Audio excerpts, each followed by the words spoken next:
There is no information or evidence to this point that shows that this was something random, that there was something that was out, that was not from somebody that she either knew or somebody who she had some association with.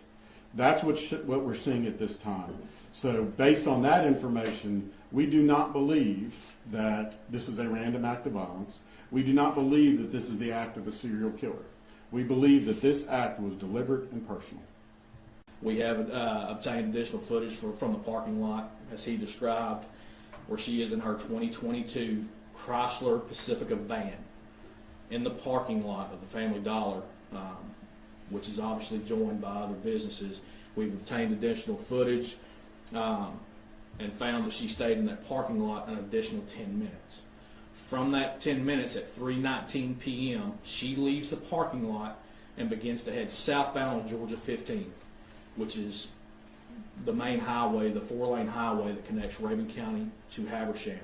She starts traveling southbound towards Tallulah Falls, which is just inside Habersham County. During the time that she was, you say she was sitting in the parking lot outside Family Dollar. Yes, ma'am. She left at 3:19. Mm-hmm. At 3:17 is when this Venmo message Correct. was sent. And earlier you mentioned you're still trying to determine what device that was sent from. Right. Does that mean that you all do not yet know if she in fact sent that message herself? Well, as the investigation goes on, I mean, we're doing a lot of search warrants to try to obtain any information that we possibly can. And as we know, as far as with the digital information and all the digital electronic devices we have these days, you can access accounts from many different devices, which is why we're going through the extent of being able to determine what device that Venmo was sent from. And her daughter received that payment at 3:17. She said in the Athens-Clarke County Police Department report, when she reported her mother missing, that it worried her. She tried to call her mom on her cell phone. But two things. One, she had said that her mother only took her debit card and car keys. She didn't mention her purse. She didn't mention the cell phone. Also, it took her 3 hours, according to the timeline in the missing person report, from 3:17 to 6:01 before she actually reported her mother missing. Have you all looked into why Yes. there was a delay? Yes, we have looked in, and again, we're still waiting for more information to come back. Again, with the search warrants that we've done, we're trying to develop those timelines and get confirmations of where these people were at, or anyone that was close to Deborah at the time. We're just trying to develop and get that information and get factual information, so that way we can actually start putting a basis to this. You mentioned a minute ago that Amanda had just moved back to Georgia. Where was she and when did she move back? So this is what we can confirm. She lived in Maryland with her brother. She lived in, I think, the same apartment complex, correct? With her brother up in Maryland. City, I can't tell you what the city is because I don't have my notes and stuff in front of me, but I do know it's Maryland. She moved down here on the 8th, which would have been Thursday, September 8th, when she moved down here to Georgia. So we know that she was down here at some point on Thursday.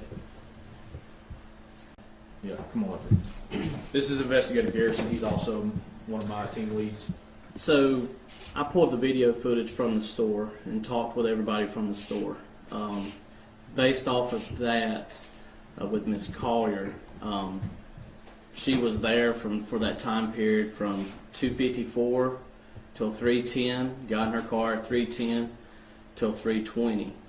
It was asked that if Amanda was in there earlier, and Amanda based off of our knowledge at this time, there was some confusion there, and the associate that worked there actually saw the mother and not the daughter.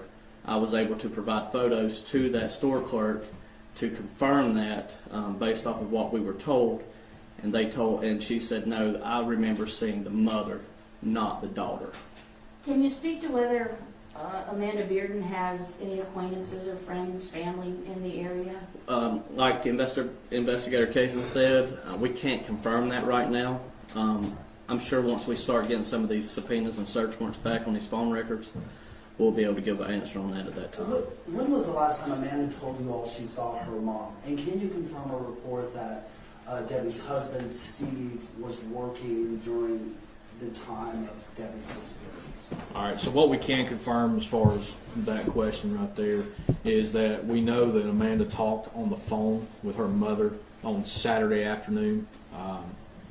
I'll have to look back at my notes from the actual report itself to be able to give you some kind of actual time for it, but the last time she spoke to her mom was on the phone. As far as Steve working, we have pulled video from Synovus Bank where he stated that he was working that day because of being a UGA game.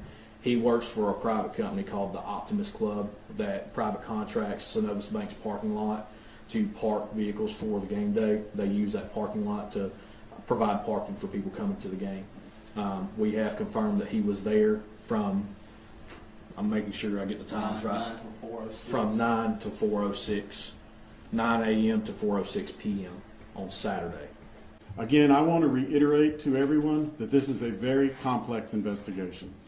It has a lot of unanswered questions. It also has a lot of issues that you don't see in a typical death investigation.